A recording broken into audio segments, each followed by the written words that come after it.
أعوذ بالله من الشيطان الرجيم بسم الله الرحمن الرحيم وما علمناه الشعر وما ينبغي له إن هو إلا ذكر وقرآن مبين لينذر من كان حيا ويحق القول على الكافرين صدق الله العظيم. ہم نے اپنے ان پیغمبر کو نہ شاعری سکھائی ہے اور نہ وہ ان کے شایان شان ہیں. یہ تو بس ایک نصیحت کی بات ہے اور ایسا قرآن جو حقیقت کو کھول کھول کر بیان کرتا ہے. ان ہوا الا ذکر و قرآن مبین، صاف صاف واضح بات. اب یہاں سے سورت کا بالکل آخری حصہ شروع ہو رہا ہے، جس میں جو ابتدا میں باتیں آئی تھی یا پوری صورت کے درمیان میں جو باتیں آئی ان کا خلاصہ بیان کیا جاتا ہے. صورت کے شروع میں ہی فرمایا تھا والقرآن الحکیم، حکمت والے قرآن کی قسم. تو یہاں حکمت والا قرآن کیا ہے اس کو بیان کیا. شروع کے اندر یہ بات آئی تھی کہ لتنذر قوما، تو لوگوں کو ڈرائے. یہ قرآن اس لیے اتارا اور تم کو پیغمبر اس لیے بنایا کہ تم لوگوں کو ڈراؤ. تو یہاں یہی بات آتی ہے لینذر من کان حیا. شروع سورت کے اندر لقد حق القول یہ بات آئی تھی، تو یہاں وَيَحِقَّ الْقَوْلُ عَلَى الْكَافِرِينَ یہ بات آئی.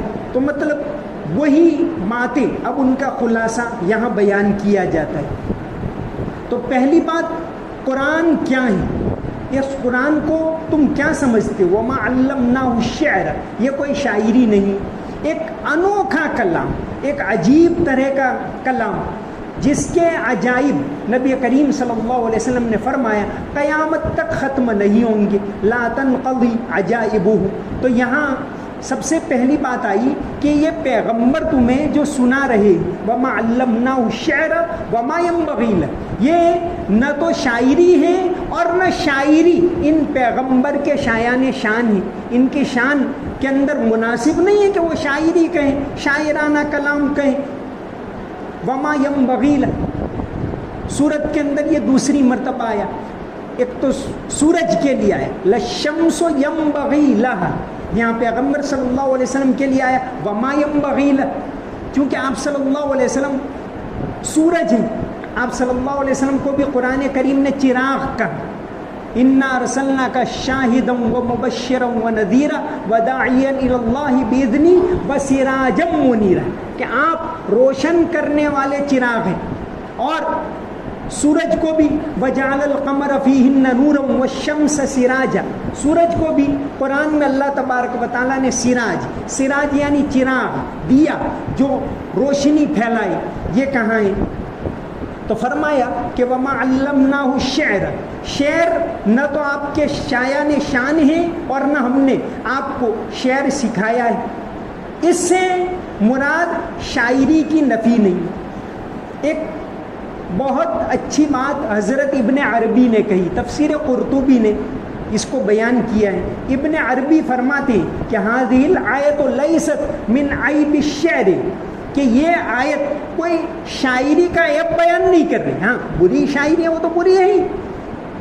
کما لم یکن قولہ وما کنت تتلوہ من قبلہ من کتاب ولا تخطہ بیمینک اذا لارتاب المبطلون، کہ اے پیغمبر صلی اللہ علیہ وسلم ہم نے آپ کو لکھنا نہیں سکھایا، امی رکھا تاکہ کوئی یہ نہ کہے کہ دوسروں سے سیکھ کر بتا رہا ہے. تو وہاں اس سے مراد لکھنا برا نہیں ہے. تو ابن عربی کہتے ہیں اس طرح اس سے مراد یہ کہ شاعری بری نہیں ہے. ایک اور جگہ جو فرمایا والشعراء يتبعهم الغاوون الم تر انهم في كل واد يهيمون وانهم يقولون ما لا يفعلون الا الذين امنوا وعملوا الصالحات.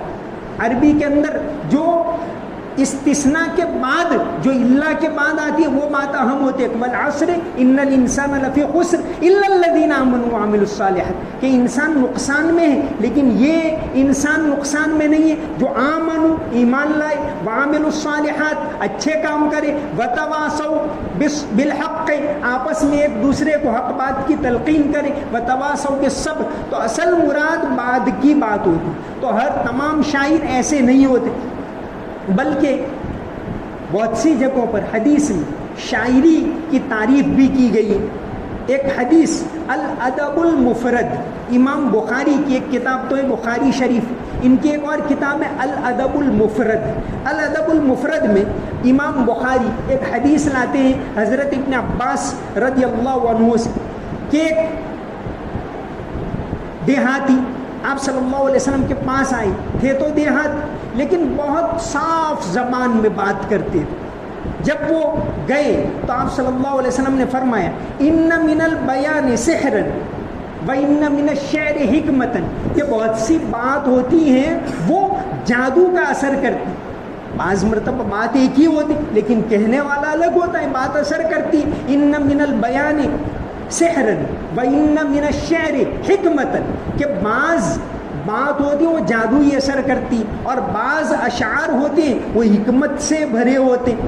اسی میں امام بخاری ایک بات لائے اسی حدیث کے ماتحت الادب المفرد میں ایک بات لائے ہیں کہ عبد الملک بن مروان جو بادشاہ تھا اموی بادشاہ, انہوں نے عامر ابن شراحیل شعبی جو امام شعبی کے نام سے مشہور ہے, بہت بڑے تابعی بہت بڑے محدث, امام شعبی کو اپنی اولاد کو سکھانے کے لیے رکھا کہ بھئی ان کو سکھاؤ.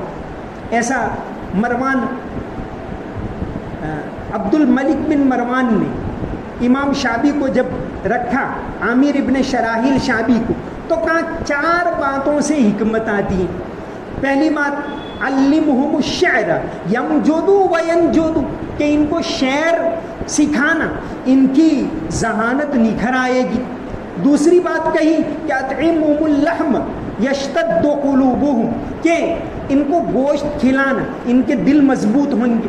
تیسری بات جو کہی حز شعورہم یشتد رقابہم کہ بال ان کے کم رکھنا تو ان کی گردن مضبوط رہے گی. اور چوتھی بات کہی جالس بہم علیت الرجال یناقضہم الکلام کہ ان کو بڑے لوگوں کے ساتھ بٹھانا تو ان سے وہ حکمت کی باتیں سیکھیں گی. یہ 4 باتیں کہی جب اپنی اولاد کے لیے تعلیم پر رکھا عبد الملک بن مروان نے. یہ امام بخاری الادب المفرد میں لائے. آپ صلی اللہ علیہ وسلم کو شاعری سے شغف نہیں. قرآن کریم بہت اونچا کلام, یہ نہ تو شاعری ہے نہ کوئی عام کلام بلکہ ایک الگ طرح کا کلام ہے. تو آپ صلی اللہ علیہ وسلم نے عام طور سے شاعری نہ تو کہی نہ آپ صلی اللہ علیہ وسلم دوسروں کے اشعار نقل کرتے تھے. ایک حدیث آتی ہے امام قرطبی اسی آیت کے ماتحت لائے ہیں کہ آپ صلی اللہ علیہ وسلم نے فرمایا کفا بالاسلام والشیب للمرء ناہیہ. ایک شاعر گزرے ہیں مشہور غزل نگار شاعر ہیں عربی کے, سہیم ابن بن الحسحاس. یہ صحابی ہونے کا شرف بھی ان کو حاصل ہوا. تو ان کا ایک شعر آپ صلی اللہ علیہ وسلم نے ایک مرتبہ نقل کیا کہ کفا بالاسلام والشیب للمرء ناہیہ کہ آدمی مسلمان بھی ہو بوڑھا ہو گیا اب تو اس کو جاگنا چاہیے, اب تو اس کو بیدار ہونا چاہیے کہ اب میں اللہ کے یہاں جانے والا ہوں. تو یہ شعر آپ صلی اللہ علیہ وسلم نے پڑھا تو ذرا الفاظ آگے پیچھے ہو گئی. اب شاعری ہے, الفاظ ایک لفظ یہاں سے یہاں رکھو مطلب وہی ہوتا ہے لیکن اس کا وزن ٹوٹ جاتا ہے. تو آپ صلی اللہ علیہ وسلم نے فرمایا کفا بالاسلام والشیب للمرء ناہیہ. تو حضرت ابو بکر رضی اللہ عنہ جو وہاں موجود تھے اور اچھے ادیب تھے, اچھے جانکار تھے, تو انہوں نے کہا حضور شعر اس طرح نہیں ہے, شعر اس طرح. پورا شعر انہوں نے پڑھ کے سنایا امیرت ود ان تجہزت غادیا کف الشیب والاسلام للمرء ناہیہ کہ شاعر، چونکہ یہ لوگ عرب شاعر جو ہوتے تھے اپنے محبوبہ کے نام سے کلام کو شروع کرتے تھے، تو امیرہ اس کی محبوبہ کا نام تھا. تو شعر یہ ہے حضور امیرہ تود ان تجہزت غادیہ کف الشیب والاسلام للمرء ناہیہ، کہ اب بڑھاپا آ گیا، اب اللہ کی طرف متوجہ ہو جاؤ، سب کو گڈ بائی کہہ دو. یہ شعر ہے.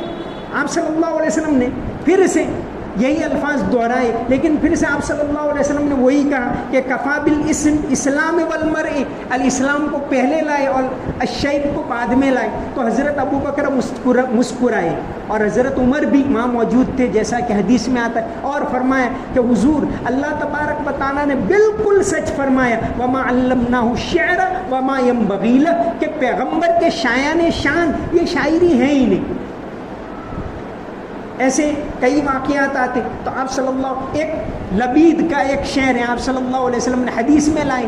حدیث کے پورے ذخیرے میں اگر کوئی ایک لائن آتی ہے تو وہ لبید شاعر کی آتی. لبید جو السبعۃ المعلقہ، عربوں میں بہت جو مشہور قصیدہ بنائے تو اس کو کعبۃ اللہ کے اوپر لٹکاتے تھے، کیونکہ ان کو اپنی شاعری کے اوپر فخر تھا. تو سبع معلقہ کے جو شاعر تھے لبید، ان کا قصیدہ لٹکایا کعبۃ اللہ کے اوپر. ان کا ایک شعر ہے لبید جو بعد میں مسلمان ہوئے، 101 سال کی عمر پائی اور 661 عیسوی میں ان کا انتقال ہوا. ان کا جو مشہور قصیدہ جو کعبۃ اللہ کے اوپر لٹکایا تھا، آفت الدیار محلها فمقامها. تو اب لبید کا ایک شعر ہے، الا کل شیء ما خلا اللہ باطل، کہ اللہ کے علاوہ دنیا میں جو بھی چیزیں فنا ہونے والی، الا کل شیء ما خلا اللہ باطل. تو آپ صلی اللہ علیہ وسلم نے ایک مرتبہ فرمایا کہ کیا خوب کہا شاعر نے کہ اللہ کل شیء ما خلا اللہ باطل، کہ اللہ کے علاوہ دنیا میں جتنی چیزیں وہ فنا ہونے والی. تو فرمایا کہ قرآن اللہ تبارک و تعالیٰ نے تم کو دیا، یہ پیغمبر کے ذریعے دیا، یہ کوئی شاعری نہیں ہے. وما علمناہ الشعر وما ينبغی لہ ان هو الا ذکر. ذکر کے معنی نصیحت، یاد دہانی، کہ یہ قرآن تو بار بار یاد دہانی کرواتا ہے، آخرت کو یاد دلاتا ہے. بعض اشعار جو ہوتے ہیں وہ واقعی اثر کرنے والے ہوتے. ایک مجذوب، خواجہ عزیز الحسن مجذوب، یہ انگریزوں کے زمانے میں ڈیپیوٹی کلیکٹر، پھر کلیکٹر کا عہدہ ملا تو کہا کہ نہیں، مجھے نہیں چاہیے پروموشن، نہیں چاہیے، مجھے تو میرا کام کرنے دو. چونکہ وہاں ان کو لگا کہ رشوت کا معاملہ آئے گا تو منع کر دیا. مجذوب کلیکٹر، ڈیپیوٹی کلیکٹر تھے، لیکن کسی طرح حضرت تھانوی کے مرید ہو گئے. اس کے بعد ان کی زندگی بالکل بدل گئی. تو مجذوب کی بہت ساری ایسی دینی غزلیں ہیں. ان کا ایک شعر ہے مجذوب کا، ہر تمنا دل سے رخصت ہو گئی، ہر تمنا دل سے رخصت ہو گئی، اب تو آ جا، اب تو خلوت ہو گئی کہ سب دنیا میں نے دل سے نکال دی، اب تو مجھے مل جا. مولانا تھانوی نے جب یہ شعر سنا تو فرمایا کہ کتنی حکمت بھری بات ہے، اگر میرے پاس 1,00,000 روپے ہوتے تو میں اس شعر پر انعام دیتا. یہ بات مولانا تھانوی نے اس شعر کے اوپر فرمائی. یہی مجذوب ہیں، خواجہ مجذوب عزیز الحسن. یہ ایک بہت مشہور غزل نگار شاعر جگر مراد آبادی، جگر مراد آبادی کو حضرت تھانوی کے وہاں لانے والے یہی خواجہ مجذوب اور یہ جگر دونوں دوست تھے. جگر تو غالب کے بعد اردو غزل میں اگر کسی کا مقام ہے تو جگر کا ہے، لیکن جگر تھے وہ دیندار بالکل نہیں تھے، بہت دور تھے دین سے، بلکہ شرابی قسم کے. تو یہ جگر مجذوب کو کہتے تھے کہ ارے یہ کیا ملاؤں کے پاس جاتا ہے، تو نے سب بگاڑ رکھا ہے، اتنا بڑا کلیکٹر ہے، اپنا کام کر. اور یہ ان کو دعوت دیتے تھے مجذوب جگر کو کہ بھئی تم چلو ایک مرتبہ تو آؤ، ملاقات تو کرو، پتہ چلے گا کہ ملاؤں کے پاس کیا رکھا ہے. ایک مرتبہ جگر نے یس کہہ دیا کہ میں آؤں گا، لیکن ایک شرط ہے. کیا شرط ہے؟ کہ بھئی میں تھانوی صاحب کے وہاں آؤں گا لیکن شرط یہ ہے کہ اگر مجھے وہاں بھی پینے کی اجازت ملے تو آؤں. اب فوراً مجذوب نے خط لکھا مولانا تھانوی کو. اب ہمارے جیسے آج کل جیسے ملا ہوتے تو کچھ اور کہتے کہ بھئی یہاں کیا یہ کیا بات کرنا ہے، لیکن حضرت تو حکیم تھے، حکیم الامت، حکمت کا طریقہ نبی کریم صلی اللہ علیہ وسلم کا جانتے تھے. جواب لکھا مولانا تھانوی نے کہ بھئی یہ ہماری خانقاہ ہیں، یہ تو عام جگہ ہے، پبلک پلیس، دینی جگہ، یہاں تو نہیں پی سکتے، لیکن میں اپنے گھر میں رکھوں گا، جگر کو اپنا گھر دے دوں گا، وہاں وہ پیے تو کوئی حرج نہیں، وہ پرائیویٹ جگہ ہے. لکھا اور لے کر آئے. مجذوب پھر جو دن مقرر ہو اس دن آئے، 3 دن رہیں گے کہ بھئی خانقاہ، تو آئے جگر مراد آباد اور رہے. جگر نے جب دیکھا کہ بھئی یہاں کا ماحول تو بالکل انوکھا ہے، یہاں تو بالکل روحانیت نظر آتی، تو رہے 3 دن رہے. جانے کا وقت ہوا تو جگر ملے حضرت تھانوی رحمۃ اللہ علیہ اور رونے لگی. کہا کہ حضرت میرے لیے 4 باتوں کی دعا کرنا. کیا؟ تو کہا پہلے تو یہ دعا کرو کہ میں داڑھی رکھ لوں، دوسری دعا یہ کرنا کہ اللہ تعالیٰ میری مغفرت کر دے، تیسری دعا یہ کرنا کہ مجھے حج نصیب ہو، اور چوتھی دعا یہ کہ میں شراب سے توبہ کر لوں، شراب مجھ سے چھوٹ جائے. حضرت نے دعا کی، گئے. اب حالت بدل گئی. جگر مراد آبادی جا کر طے کر لیا اب شراب نہیں پیوں گا، بالکل چھوڑ، اور بہت بیمار ہوئے، ہاسپٹل میں داخل کیا. ڈاکٹروں نے کہا کہ بھئی اس طرح یہ تم نے ایک دم سے چھوڑ دی، اس لیے یہ حالت ہے، یہ نہیں کر سکتے ورنہ تو جان کو خطرہ ہے. تو کہا بھئی جو بھی ہو میں نے طے کر لیا اب نہیں پیوں گا، چاہے مر جاؤں تو کوئی حرج نہیں ہاتھ نہیں لگاؤں گا. اسی وقت انہوں نے وہ ایک مشہور غزل کہی تھی، اس میں شعر ہے کہ چلو دیکھ آئے تماشا جگر کا، چلو دیکھ آئے تماشا جگر کا، سنا ہے وہ کافر مسلمان ہوا ہے. پھر اس کے بعد تو حضرت کا تو انتقال ہو گیا، بعد میں داڑھی بھی رکھ لی، داڑھی تو اسی وقت رکھ لی. پھر حج میں یہ گئے تو 1953 میں حضرت کے انتقال کے کئی سال بعد جب حج میں گئے تو انہوں نے کہا جگر نے کہ حضرت کی تیسری دعا قبول ہو گئی، میں نے شراب بھی چھوڑ دی، داڑھی بھی رکھ لی اور حج بھی نصیب ہو گئے، اس لیے مجھے امید ہے کہ چوتھی دعا بھی قبول ہو جائے گی، اللہ تبارک و تعالی ضرور مغفرت کر دیں گے. تو یہ وما علمناہ الشعر وما ينبغی لہ والقرآن الحکیم سے بات شروع ہوئی تھی. تو سنو، یہ حکمت بھرا قرآن ہے، یہ کوئی شاعری نہیں ہے، یہ عام کلام نہیں ہے، یہ اللہ کا کلام ہے. ان ہوا الا ذکر، یہ تو ایک نصیحت ہے، یاد دہانی ہے. وقرآن مبین، اور واضح قرآن ہے جس کی باتیں بالکل صاف صاف ہیں. یہ 6 مرتبہ مبین آیا یہاں.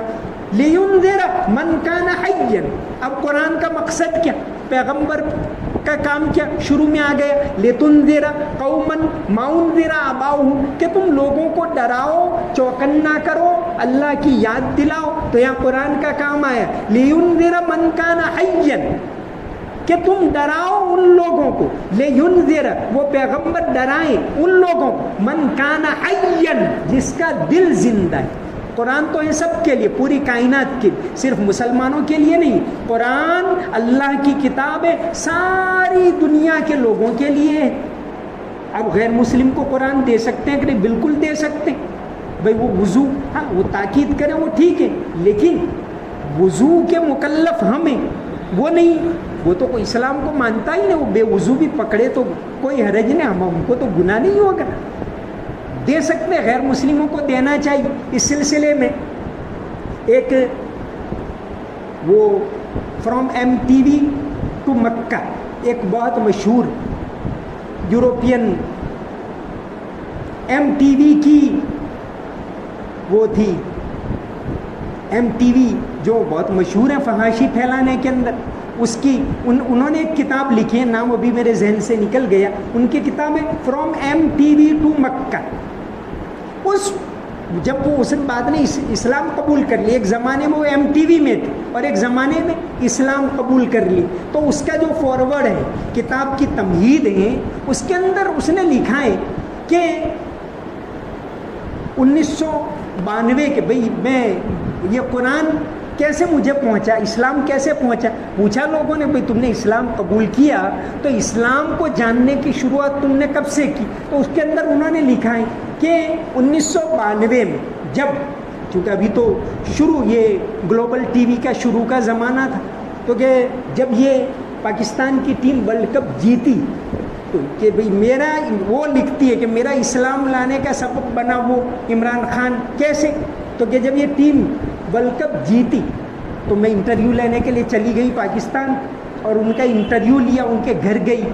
اس وقت انہوں نے باتوں باتوں میں مجھے قرآن پیش کی، کہاں عمران خان اور کہاں قرآن. پھر میں نے پڑھنا شروع کیا اور پھر میری زندگی بدلی. تو قرآن کریم نے لوگوں کی زندگی بدلی ہے. لِيُنذِرَ من کان حیا، لیکن زندگی کس کی بدلے گی؟ جس کا دل زندہ ہو. قرآن تو ہے سب کے لیے، بارش سب پر ہوتی ہے، کوئی کہ بھئی یہ کھیت میں ہوگی روڈ پر نہیں ہوگی، یہ نہیں. بارش اللہ کی اترتے سب پر اترتی، لیکن اس سے فائدہ اٹھاتی ہیں وہ زمین جو کاشت کے قابل ہو، جو کھیتی کے قابل نہیں ہے، وہاں فائدہ نہیں ہوتا. پتھریلی زمین ہے وہاں اس کا فائدہ نہیں ہوتا. باقی ہے بارش تو سب پر عام ہے. تو قرآن ساری کائنات کا، لیکن فائدہ کون اٹھاتا ہے؟ من کان حیا، جس کا دل زندہ ہو. اس سلسلے میں ایک واقعہ یاد آیا، مثنوی مولانا رومی جو اس امت کے سب سے بڑے صوفیوں میں، انہوں نے اپنی مثنوی میں ایک واقعہ لکھا ہے. اور یہ مثنوی میں واقعات اور کہانیاں لکھ کر عبرت، قرآن کہ بھئی عبرت پکڑو، عبرت حاصل کرو. دوسرے رکوع میں وہ قصہ آیا پیغمبروں کا، وہ کیوں آیا؟ عبرت کہ بھئی اس سے تم عبرت پکڑو. تو ایک واقعہ لکھا ہے مولانا رومی نے اپنی مثنوی کے اندر کہ ایک مرتبہ روم کے پینٹر پہنچے چین میں، اور چین کے پینٹر دونوں جمع ہو گئے. رومی کہتے ہم ایسے پینٹر ہیں، ہمارے جیسے پینٹر دنیا میں کوئی ہے ہی نہیں. تو وہ کہتے چین والے کہ ہمارا مقابلہ کوئی نہیں کر سکتا. دونوں میں برابر مقابلہ چلا. بادشاہ نے کہا اچھا چلو دونوں میں مقابلہ رکھیں، جو جیتے گا اس کو انعام ملے گا. تو چین کے بادشاہ نے مقابلہ رکھا، ایک طرف چینی پینٹر، ایک طرف رومن پینٹر. بڑا ہال ایک طرف ان کو دیا، ایک طرف ان کو دیا، درمیان میں پارٹیشن کر دیا کہ بھئی اتنے دن تم کو دیے، اتنے دن تم کو دیے، دیکھیں کون بڑا پینٹر ہے. پھر دونوں کو آمنے سامنے رکھنا ہوگا تاکہ لوگ کمپیئر کر کے طے کر سکے کہ کس کا پینٹنگ اچھا. تو مولانا لکھتے ہیں کہ مقابلہ ہوا، سب کو ساری جتنی چیزیں ضرورت تھی سب دی، کلر اور سب. جب دن آیا ڈیسیزن کا، کھولا، لوگ آئے، پہلے دیکھا چینیوں کے پینٹنگ کو، بہت عالی شان، لوگ ہکا بکا رہ جائے، دیکھتے رہ جائے. پھر دیکھا رومن لوگوں کے پینٹنگ، انہوں نے کچھ بھی نہیں کیا، دیوار کو ایسا آسمان کی طرح چمکا کے کر دیا، ایسا کر دیا کہ اس کا عکس نظر آئے. تو مولانا نے لکھا ہے یہاں کہ دل کو اس طرح صاف کرو، روشن کرو، تب وہ قرآن اثر کرے گا، تب دین کی باتیں اثر کرے گی. تب تو یہ یہاں یہی بات ہے کہ لِيُنذِرَ مَنْ كَانَ حَيًّا، کہ یہ قرآن نصیحت تو ہے، لیکن ان لوگوں کو یہ نصیحت اثر کرتی ہے جن کا دل صاف شفاف ہو، غلط عقائد سے پاک صاف ہو. ایسے لوگوں پر یہ قرآن اثر کرتا ہے. وَمَا عَلَيْنَا إِلَّا الْبَلَاغُ الْمُبِينُ. اللهم صل على محمد وعلى ال محمد وبارك وسلم. ربنا آتنا في الدنيا حسنة وفي الآخرة حسنة وقنا عذاب النار. ربنا هب لنا من أزواجنا وذرياتنا قرة أعين واجعلنا للمتقين إماما. اللهم إنك عفو تحب العفو فاعف عنا. یا اللہ ہمارے گناہوں کو معاف فرما، یا اللہ ہماری تمام کوتاہیوں کو معاف فرما، یا اللہ ہمارے قصوروں کو معاف فرما. یا اللہ رمضان کا آخری عشرہ چل چل رہا ہے یا اللہ تیری رحمتیں اتر رہی ہیں، برکتیں اتر رہی ہے، یا اللہ ہمیں بھی اس میں شامل فرما، یا اللہ ہمیں بھی اس میں شامل فرما، تیرے نیک لوگوں کی دعاؤں میں ہمیں شامل فرما، فرشتوں کی دعاؤں میں ہمیں شامل فرما، یا اللہ ہمارے دلوں کو پاک صاف بنا، یا اللہ ہمیں روحانی قوت عطا فرما، ہر طرح کی روحانی بیماریوں سے ہماری حفاظت فرما، تکبر سے، جھوٹ سے اور ہر طرح کی حسد کی بیماریوں سے ہماری حفاظت فرما، یا اللہ جسمانی تندرستی عطا فرما، روحانی تندرستی عطا فرما، کسی کا محتاج نہ بنا، یا اللہ عافیت کے ساتھ تیری عبادت کرنے کی توفیق عطا فرما، مرتے دم تک ایمان کے اوپر جمے رہنے کی توفیق عطا فرما، قرآن کی محبت ہم تمام کو عطا فرما، نبی کریم صلی اللہ علیہ وسلم کی باتوں کی عظمت ہمارے دلوں کے اندر پیدا فرما، یا اللہ تیرا خوف ہمارے دلوں کے اندر پیدا فرما، یا اللہ مرنے کے بعد کی زندگی کی تیاری کرنے کی توفیق عطا فرما، حلال پاکیزہ روزی عطا فرما، حرام سے ہماری حفاظت فرما، یا اللہ اچانک موت سے حفاظت فرما، یا اللہ عافیت کے ساتھ کل جب بھی موت آئے لا الہ الا اللہ کہتے ہوئے آئے، تیری یاد کے ساتھ آئے، ایسی توفیق عطا فرما، یا اللہ مرتے دم تک دین پر جمے رہنے کی توفیق عطا فرما، یا اللہ ملک کے اندر امن و امان قائم فرما، عافیت قائم فرما، ملک کے اندر دین کی ہواؤں کو چلا، اسلام کی ہواؤں کو چلا، دینداری کی ہواؤں کو چلا، انسانیت کی ہواؤں کو چلا، یا اللہ ملک کے اندر بھائی چارے کو عام فرما، محبت کو عام فرما، یا اللہ دین کا کام کرنے والوں کو قبول فرما، یا اللہ دین کا کام کرنے والوں کو ہمت عطا فرما، یا اللہ ہمت عطا فرما، یا اللہ ہر طرح کے خوف کو ہمارے دلوں سے نکال دے، یا اللہ عافیت کے ساتھ دین کا کام کرنے کی توفیق عطا فرما۔ اللہم صلی علی محمد وعلی آل محمد وبارک وسلم، سمعنا واطعنا غفرانک ربنا والیک المصیر برحمتک یا ارحم الراحمین۔